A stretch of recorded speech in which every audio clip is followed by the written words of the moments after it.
La provenance des armes utilisées pour braquer ou pour tuer au cœur de toutes les préoccupations. La rumeur voudrait qu'elles soient issues de trafic organisé.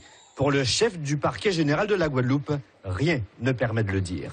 On entend par trafic d'armes l'importation massive de stocks d'armes qui arrivent par cargaison et qui sont souvent issus des stocks des armes de la guerre de l'ex-Yougoslavie. Il peut y avoir effectivement des armes qui arrivent par bateau avec des trafiquants de stupéfiants.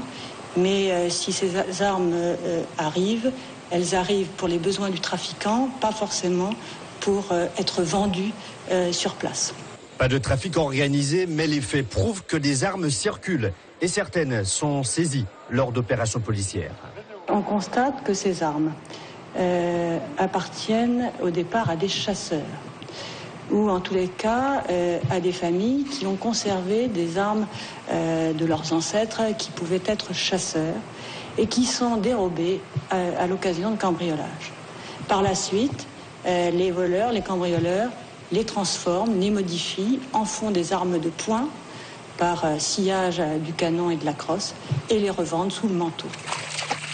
Encore une fois, les autorités en appellent au sens de la responsabilité de ceux qui sont en possession d'armes de chasse.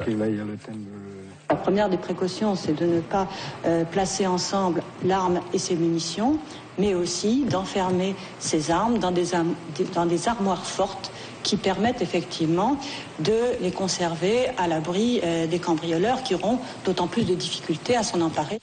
La loi visera bientôt ceux qui possèdent une arme de chasse sans être chasseurs. À compter du 6 septembre prochain, tout contrevenant sera passible de poursuites et d'une peine qui peut aller jusqu'à 1 an et demi de prison.